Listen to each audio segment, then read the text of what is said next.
with your depth, the other two guys, Jimmy Roller and Cole, do you feel really good about that? Oh, love them. I think they both had excellent camps. I think, like we said, with the linebacker crew, I've been saying it since, I got here. We want to have four, guys that you're comfortable starting and you can put in any situation, whether it's 4th and 1 to win the game or it's the first play of the game. You feel like you have four guys that can go out there and execute at a high level. What was the mood and reaction inside the building on Friday when the NCAA came out with the punishment ruling? Kids are resilient. There's they didn't bat an eyelash. They didn't flinch. I think, and this is just me personally speaking, once they knew that this year they could go and chase every dream that they had, our guys were good. They're ready to rock and roll and go practice.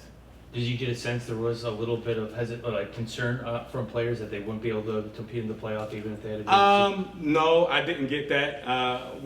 When they knew it was coming, I think they always prepare for the worst, but you couldn't tell from our players. And when we had a chance to tell them exactly what it was, like I said, they didn't flinch. Once they knew everything that could be on the table for them was still going to be on the table for them this season, they were ready to rock and roll. On the left, Chris. What are the biggest differences you've seen from Chip Lindsay's offense that you have to prepare for compared to last year and some of the more weapons maybe he has?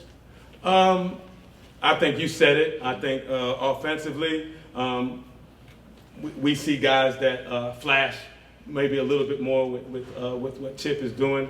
Donovan McCauley has been one of the guys on offense that looks like he's going to have a really good year for us. Love the running backs. I think they're super deep there. I think they have 4 or 5 guys that could go out and play, Big Ten football. And love the, obviously the progression for the offensive line. And, I think they've been good. And, the thing with Chip, I mean, we're gonna throw the ball. We love our quarterbacks.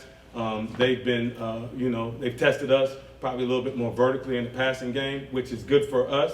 But it's still Michigan. I know there's a difference, but we're gonna line up and we're gonna have big offensive line and some tight ends, and we're still going to play smash mouth, and that's what we're still going to hang our hat on.